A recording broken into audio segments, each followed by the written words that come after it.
Hi, my name's Eliza, I'm a youth worker for CAMHS in Tamworth, and today I want to give you 3 quick pieces of advice on how to deal with the stress and pressure that comes with being a teenager in high school. So I think it's safe to say nobody likes stress. It's not particularly anyone's favourite thing to experience. And whilst I'd love to offer you a way to live completely stress-free, unfortunately there is no magic button, there is no secret formula that's going to stop you from ever feeling stress. And that's because inevitably in life we are going to go through stressful situations. So instead we've just got to think about the ways we're going to manage and contain that stress so it doesn't get out of hand.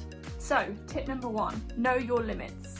Now when it comes to feeling stressed, we're all going to find that certain situations are going to probably make the stress 10 times worse, whereas others are going to probably help us and make us feel like we can manage the situation a lot better. Let me give you an example. So when it comes to revision, I personally prefer being in a very quiet environment. I like having no noise in the background because that helps me concentrate and helps me feel more in control of what I'm revising. Whereas for others, I know that you might prefer having background noise on, whether that's music or TV, or whether that's working in a coffee shop or a library. Everyone's different.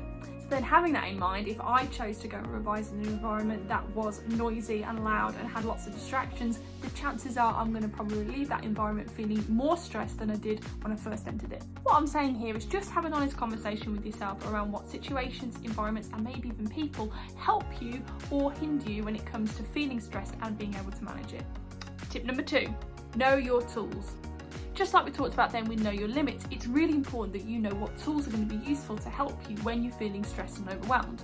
Now in mental health services we call these distraction techniques, and as the name would kind of suggest, they're designed to try and help you distract yourself from perhaps any negative feelings that you're feeling in the moment. And the great thing about distraction techniques is there are loads, it's just about your personality and what works best for you. So I'd really recommend you take the time to write down one long list of all the distraction techniques that are personal to you that you know actually might help you when you're feeling stressed.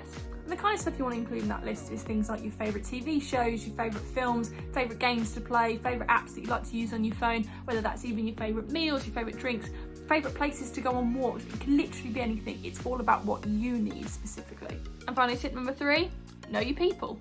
Now if you've watched any of the other CAMHS tips videos, you know I've already talked about this, but knowing your people, knowing those that are around you that can support you can be so important when it comes to dealing with stress. Your friends, your family and your teachers are all there to support you in different ways, and so it's important that you've got an idea in the back of your mind of who are your people, who can you go to when you're feeling stressed and get that advice and help that you might need.